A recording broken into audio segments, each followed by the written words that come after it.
Fam 305. Yes, we live. The Fam 305. Take a ride. The Fam 305. Yes, all night. The Fam 305. Let's get right.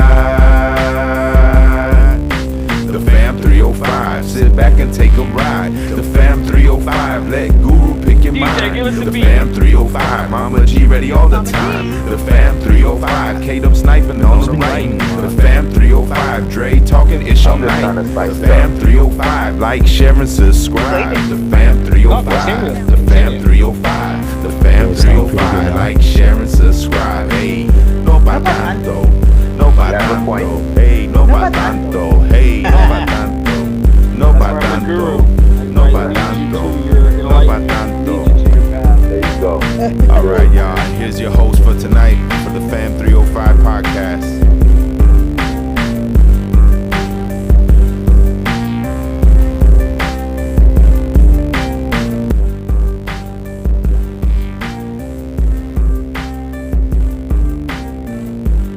Yeah, that's horrible when people don't come. That's the worst. No pa tanto.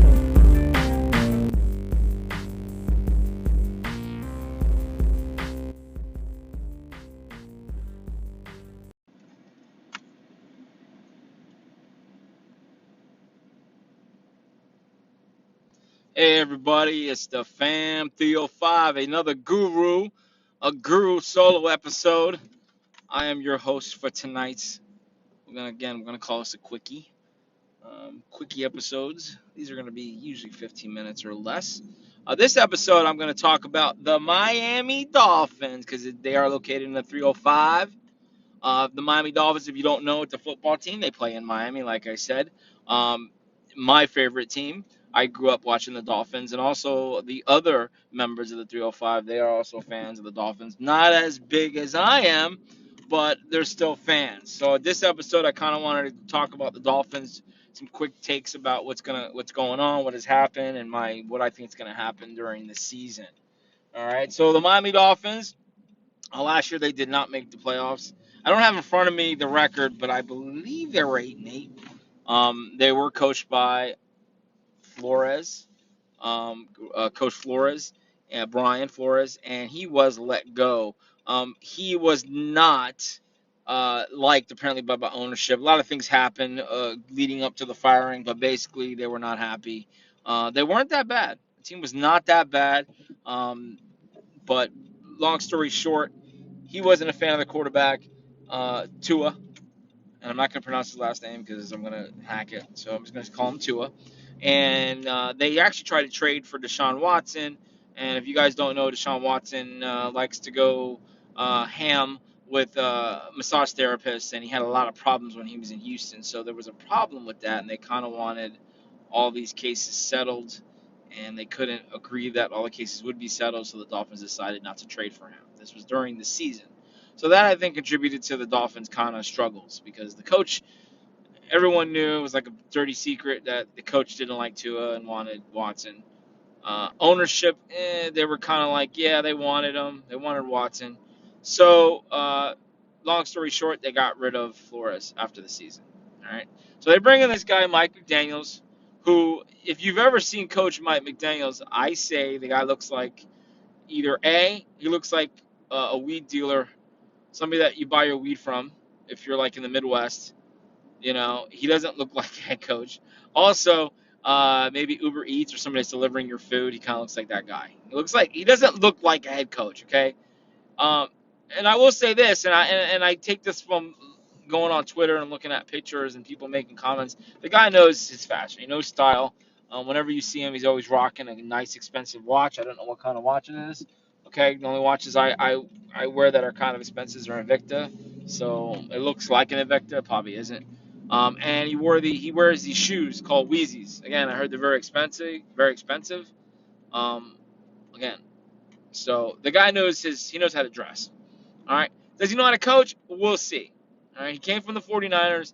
He was the offensive coordinator Okay, but before then he was the run game coordinator, and I think it was just a title they gave him the last year because rumor has it he was going to go to the Jets um, as an OC, so they changed the name so he couldn't go. So the Dolphins picked him up. You hear the guy talk, and I'm a Dolphins fan, okay? He knows what to say. He knows how to talk to people. You will ask him a question, and this guy will turn like, hey, how do you think the offense has been doing this week or on practice? And he will turn that into like a 3 or 4 minute soundbite, going into the X's and O's and how this is performing, and so he knows how to talk, and he's not confusing. When you listen to him, it's not like he's bringing up terminology and things that you'd be like, what the fuck is this guy saying? The guy makes sense. Okay, he talks about process. Okay, trust the process, and this is what and this is like a new term, a new terminology that I hear from a lot of coaches, especially like the Miami Heat's coach, the basketball team, the head coach of the Heat talks a lot about that, Spoelstra, about trusting the process. And so it's not something that I haven't heard before, but it's not something like when I grew up playing football, we didn't talk about process. I mean, we were all about practicing and repetitions, and eventually you'll get it, okay? And being the best and working hard. So, and I'm sure that goes into this, okay? But, the terminology he uses, okay? And he has stories like any other coach, but it seems like he gets it. All right, now, but again, this is the honeymoon phase. I always tell people about, any sport, a new coach, new management, of course, going into it, everything looks rosy. Right? Everything looks good. They're saying the right things. Okay, they're making the right moves. And to the Dolphins' credit, they made some moves. Okay, they had a pretty good draft. Um, but the biggest thing is a free agency. They got probably the fastest receiver in the NFL.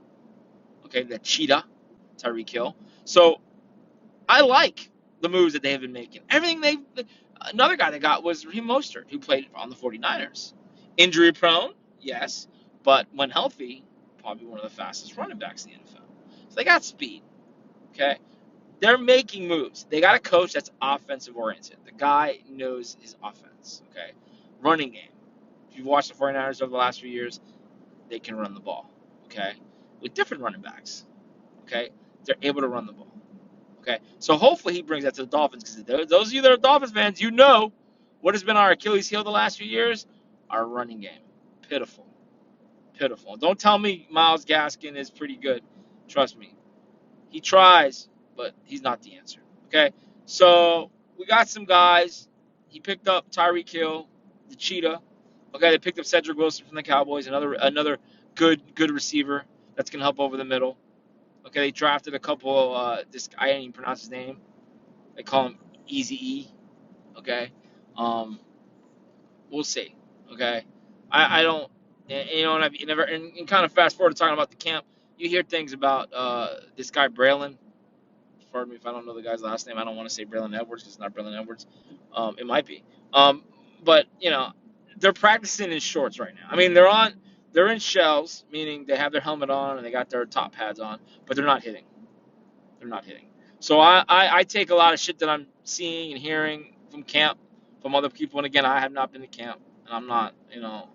You might hear this podcast say, "Oh, this guy, how does he know? Why is he making an opinion?" Well, it's an opinion, not a fact. But from what I've been seeing online, hearing, reading, it's they're not hitting.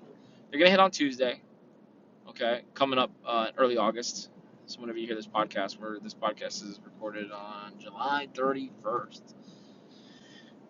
after midnight. But so when they start hitting, then we'll know what's going on. So those of you probably already seen it already. If not, there was a video on the 30th, Saturday, July 30th, of Tua throwing a deep pass to Tyreek Hill. Beautiful, beautiful pass. Crowd was roaring. It was amazing. Everyone, Twitter is a roar, is loving it. Okay, I'm happy to see that because number one, you see a couple things. You see Tua's arm strength. The guy threw the ball probably 60 yards in the air. Okay, now was it a dart? Was it a bullet? Was it a Marino throw or Aaron Rodgers throw or some of these other strong? No, Tua's not that guy. So the whole argument with Tua has been, oh, he doesn't have arm, he doesn't have arm. Yeah, but we knew this coming out of college. He's an accuracy. He throws with accuracy. He needs to be in a system like Drew Brees. He's accurate. I would take an accurate quarterback any day over a quarterback with an arm. Okay. There's yet no Drunken Miller. He used to play for the 49ers, and he came over to the Dolphins. Yeah, strong arm, but there was nothing up in that brain of his. So there are plenty of quarterbacks out there, okay, with strong arms. They're just not accurate. They're not good. Okay, so we have a guy that's very accurate. His arm isn't the greatest, but it's okay. He showed it on that video. Okay, so I'm going to talk now. Let's go on talking about what do I think. How is this team going to win? First, I'll tell you what I expect them to do record wise. Before camp started, okay, before seeing some of these practices, hearing, I said 8-9 wins would probably be where they would be. They're in a pretty decent division. I wouldn't say it's a tough, and we'll get into the teams. But after seeing a couple practices, watching online, hearing what people are saying, and honestly, their system, and mind you, we're not seeing everything. Camp they're not going to show you. Any public practices, they're not going to show you everything. Be stupid. And McDaniels even said it. Anything you see out here, you're never going to see again. So knowing what I know now, seeing what I've seen, hearing what I've heard, I would say this team is now 9 to 10 wins. Solid. Okay, I think they can win 9 to 10 wins. Now more than that, again, the big unknown is we don't know this coach. Okay, he says the right things, but we don't know. He's got to make decisions on 4th and 1 late in the game. Do you kick the field goal? Go for the touchdown. Okay, there's situations. The only way we're going to know is when he starts playing for real. Preseason, we'll get an idea. We'll get like a kind of a quick look, and he'll start making decisions, and he'll kind of get his feet wet. But when the season starts, then we're going to know. Okay, so 9, 10 wins. Now, how are they going to get these 9 or 10 wins? Well, football, I played it at some level, not a high level. Played a little high school in Pop Warner, but it's all about your players playing together as a team, and depending on who you have and what you run. So the Dolphins, apparently, they're going to have this run zone offense where they're going to run the ball. Okay, and I don't know a lot about run zone, but I imagine it's not like a traditional lineman where they go and they just start running up field and start picking players. They block in an area, okay, and that creates the blocks for the running backs. Now, the other thing that they run is, the guys that we have a lot of speed. Okay, we got Tyreek Hill, probably the fastest player in the NFL. Jalen Waddle's pretty close. Okay, if you look at the Madden ratings, I think Waddle's 97 and Tyreek's 99. Okay, Cedric Wilson's pretty fast too. Gesicki, he's kind of an undersized tight end. He's got some speed. All right, so they're going to be able to get the ball downfield. Now, when you have a guy like Tyreek Hill, you have to understand, as a defense, you can do a couple things. Number one, defenses could double. You're going to double that receiver. You may have the best corner. Doesn't matter. He may still need help. So you'll double him. You'll put another corner on him, kind of shade his way, or a linebacker will stay in that area depending on where the play is, where the receiver's lined up. Another thing, you can shade a safety. Okay, so a safety will know where Tyreek Hill is at all times. When they come out and the safeties are looking over and they see the receivers as they line up, they'll know, okay, he's over here at this position or that position. I'll shade over there. Now, when you do that, a couple of things happen when you double or when you shade a safety. Number one, a lot of times safeties are going to have to play a little further back. Okay, they may have to play an area, knowing where Tyreek Hill is. So that means they're going to be off the line of scrimmage even more so. All right, safeties are usually not on the line of scrimmage unless they're showing a blitz, especially a strong safety, free safety at some point. They're playing further off, linebackers included, corners, because they respect the speed of Tyreek and even Waddle. That means that's more space for the running game to get started. And we all know the last few years the running game has been putrid. So you had a guy like Tyreek Hill blowing off the top of the coverage, making the safeties have to respect that and play off. That just gives you one less guy, or even two less guys, to worry about your running back getting hit. Okay? Because if you don't have a corner, you have a linebacker shade over. Put them in a zone them up, kind of stay in an area and kind of shade and help out the corner depending on the route that they're running.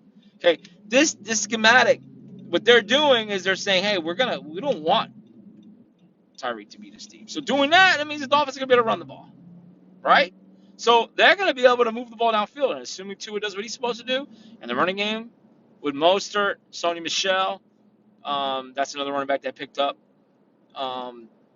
Mostert, Gaskins, they're going to be able to run the ball because there's going to be less guys at the line of scrimmage. Okay, linebackers are going to have to worry about the passing game.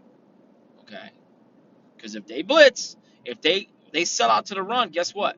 You got Tyreek Hill running free. You got Jalen Waddle running free, 1-on-1. And 9 times out of 10, that's not a good thing for the defense. All right, so they're going to put up points. Now, talk about the defense. The Dolphins' defense is intact. Okay, Javon Holland's probably going to be one of the better safeties in the NFL. I say within 5 years, he's going to probably be the top safety. All right, Jalen Phillips was drafted 2 years ago. Looks like a good pick for the Dolphins. Okay, they got a good interior lineman, Raekwon Davis. Decent linebacking cores. I would say the linebacking core is probably where I worry about the Dolphins the most. Jerome Baker. All right, Van Ginkel. He's a good linebacker, not great. So I would say linebacking core would be my concern as a Dolphin fan. Okay, but they drafted a guy from Georgia. All right, the name escapes me. I'm sorry. Don't have any of my notes in front of me.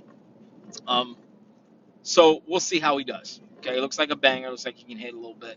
But the NFL, the linebacker we have, the one guy, Jerome Baker, is kind of like the prototype NFL linebacker. Can cover a little bit, can rush a little bit, not overly big.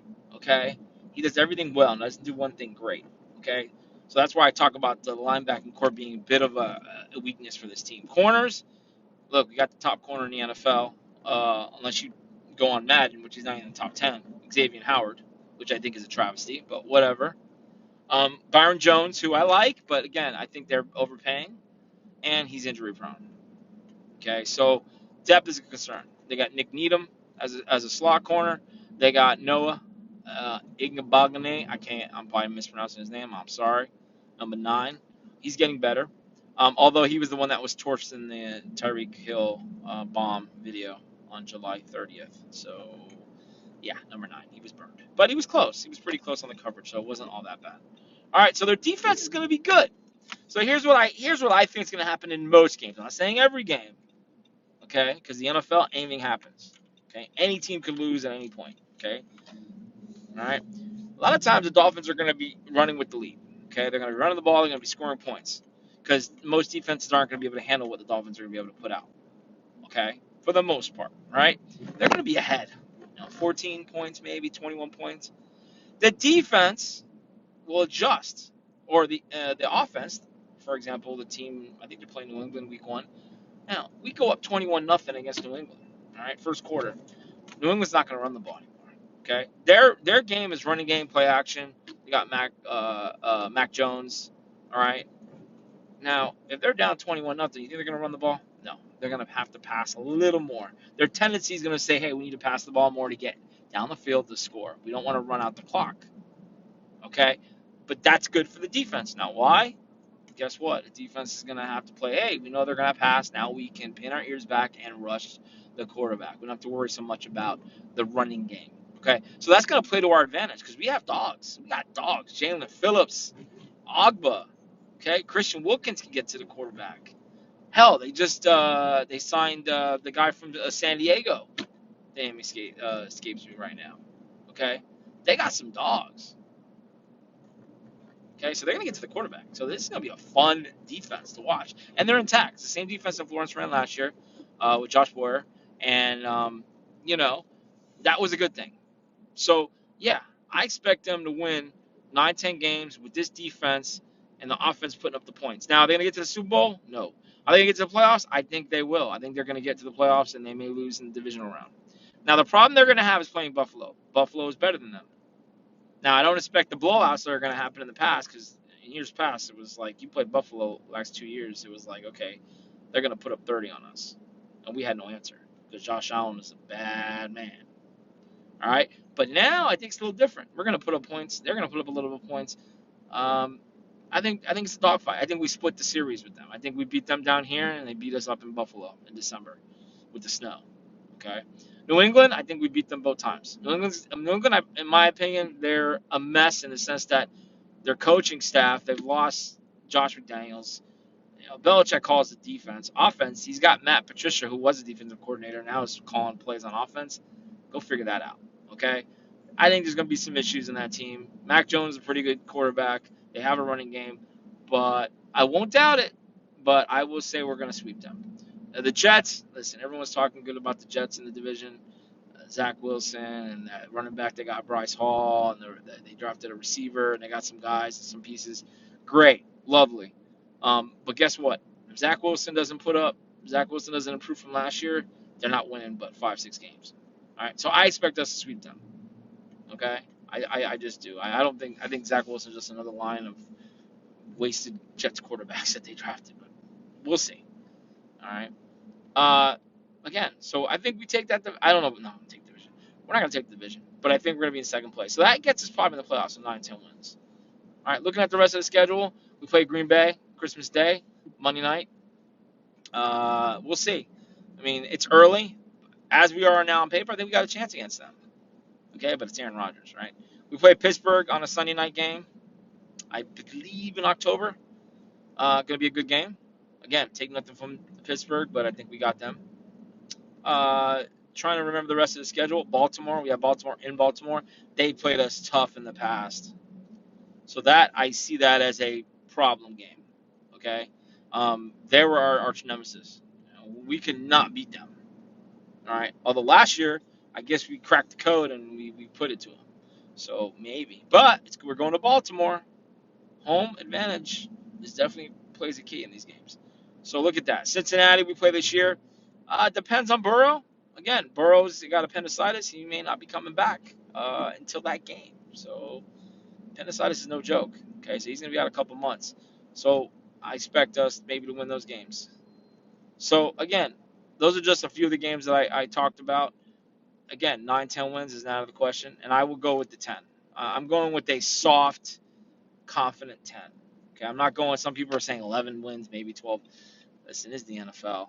You know, anything can happen. And if you look at Vegas, I think our number's a little over 8 right now. Don't hold me to it, guys. But they know. Okay, Vegas knows. So 9-10 wins, we make the playoffs. We're gonna be improved. We're gonna be very happy. Okay, and add to that, the fans know this. Why? Season tickets have sold out, or they're about to be sold out as of first week of August. All right, I had season tickets for many years. There was never a problem for us getting tickets. Okay, and we were bad. I had season tickets during the Saban era. All right, late Wannstedt, early Saban era. It was bad. It was pitiful. It was fun. I loved it. I loved every minute of it. But going to those games was like great, great, great, having fun. And then when this game started, it was like, oh God, what are we watching? So people will show up if you have a winning product. And I think the Dolphins have put a winning product on the field by the moves they made. And that's why the fans are buying the tickets and they're selling out. Hell, their practice today on Saturday, it was sold out. So get ready. The Dolphins are going to have a good season. I think 9-10 wins, making the playoffs. All right, no Super Bowl, not just yet. They win another year. We got to see with Tua. But the key is Tua. Is Tua going to make that huge break? Is he going to make that step up to being a top 10 quarterback? Is the defense going to improve from what they've done from last year? Are we going to fix the running game? Can McDaniels fix the running game? All right. Is Mike McDaniels a legit head coach? Okay, he's a rookie. Of course, we're going to give him some leeway. But is he a head coach? Is he legit? Those are the questions and we'll get them answered in very short order. I always tell people, hey, wait till midseason and make an opinion. Okay, give him some games because he's not going to win them all, and it's going to be we're going to question his decision making. But that's the role of a head coach. So all you Dolphin fans out there, hang your head up high. I think we got a great team this year, very good team, and fantasy purposes definitely we'll finish with this for fantasy purposes. Tyreek Hill, definitely want to pick him up early on. Tua, he's a low end too quarterback. He's definitely not a guy you want to start, but you definitely want to have him as a second quarterback. And Gesicki, I think he's going to do better. And the other guys, obviously, you want to take flyers on Mostert, maybe late in the draft. And Waddle. How can we forget? Waddle's probably a wide receiver 3 too. So look for him in the mid rounds. So that's your fantasy guys. If you're looking to pick up fantasy Dolphin players, the relevant ones, and the defense, maybe take a flyer late in the draft if you want to make importance to defenses. All right. So that's your Dolphin preview for 2022. Go Dolphins, fin up. Again, if you like listening to me, I do post. I retweet a lot of stuff. I am at underscore guru underscore 305 on Twitter. Also, the Fam 305 podcast. This episode is under the Fam 305 podcast. I wanted to let you guys know those are in the sports. Obviously, this was a sports centric episode. We really didn't get into anything else. Again, nobody else was here with me tonight, so I just wanted to kind of get on and give you my sports preview. We don't do too much sports, but every now and then I'll drop a sports bomb podcast like this one.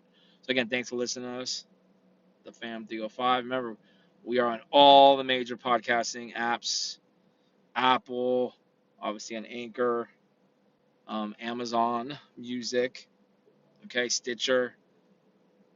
There's a bunch more, but check us out. Also, we have a website, thefam305podcast.com. Like I said, on Twitter, you can find me, again, at fam underscore 305 on Twitter. We also have Teespring Store. We have Zazzle. If you check my Twitter page, you'll see a link tree there. Check out the webpage. There's some great merchandise, some Fam 305 t-shirts. Help us out so we can grow our brand. And we have some pretty cool shirts. All right. Again, thanks for listening to this episode, the Dolphins episode. Go Dolphins. Woo! And thank you for listening. Hopefully, we'll be on again soon with the full crew of the Phantom 305. And that is it. I am out. Y'all have a good night. Peace. Thank you for listening to this podcast. Make sure you follow us on Twitter, Instagram, and Facebook at the Fam 305.